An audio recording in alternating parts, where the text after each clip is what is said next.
নমস্কার, রিয়ংস ক্রিয়েশন থেকে আমি পূজা। আজ নিয়ে চলে এসেছি পিওর গাছি তসরের ওপর কাঁথা স্টিচের এক্সক্লুসিভ কালেকশন। তো যেটা আমি দেখাচ্ছি এটা পুরো কালার ডাই করা আছে, আর এই হচ্ছে আঁচলের পোর্শন। আঁচলে এরকম পিকক মোটিভ করা আছে হোয়াইট দিয়ে, যেটা ক্লোজলি দেখাই এটা কিন্তু একদম কাঁথা স্টিচে গেছে।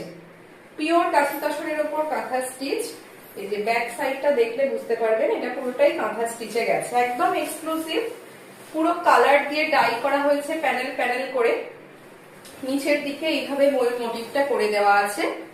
এই যে পুরো প্লিটসে এই ময়ূর মোটিভটা যাবে, আর কুচির পাটটা হচ্ছে এরকম ব্ল্যাক, একদম এক্সক্লুসিভ পিস। কেমন লাগলো অবশ্যই জানাবেন।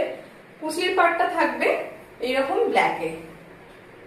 এই যে হোয়াইট দিয়ে যেটা রয়েছে এটা কিন্তু কাঁথা স্টিচে করে দেওয়া আছে, আর এই হচ্ছে আঁচলের পোর্শন। কালার কম্বিনেশনটা ভীষণ সুন্দর।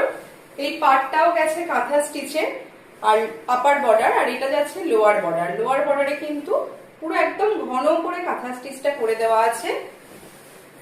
ভালো লাগলে স্ক্রিনে দেওয়া নাম্বারে স্ক্রিনশট পাঠিয়ে বুকিং করবেন। আর এই হচ্ছে ব্লাউজ পিস। ব্লাউজ পিসটা থাকছে রেডে, হাতে স্লিভসে এই বর্ডারটা করে দেওয়া রয়েছে, একদম চওড়া বর্ডার।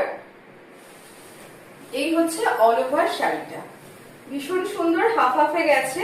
ইয়ক পোর্শন এরকম কালারের প্যানেল করে বারটা যাবে, কালার বারটা, আর কুচির প্লিট পোর্শনটা থাকবে হচ্ছে ব্ল্যাকে। এই হচ্ছে অল ওভার শাড়িটা। কেমন লাগলো অবশ্যই জানাবেন।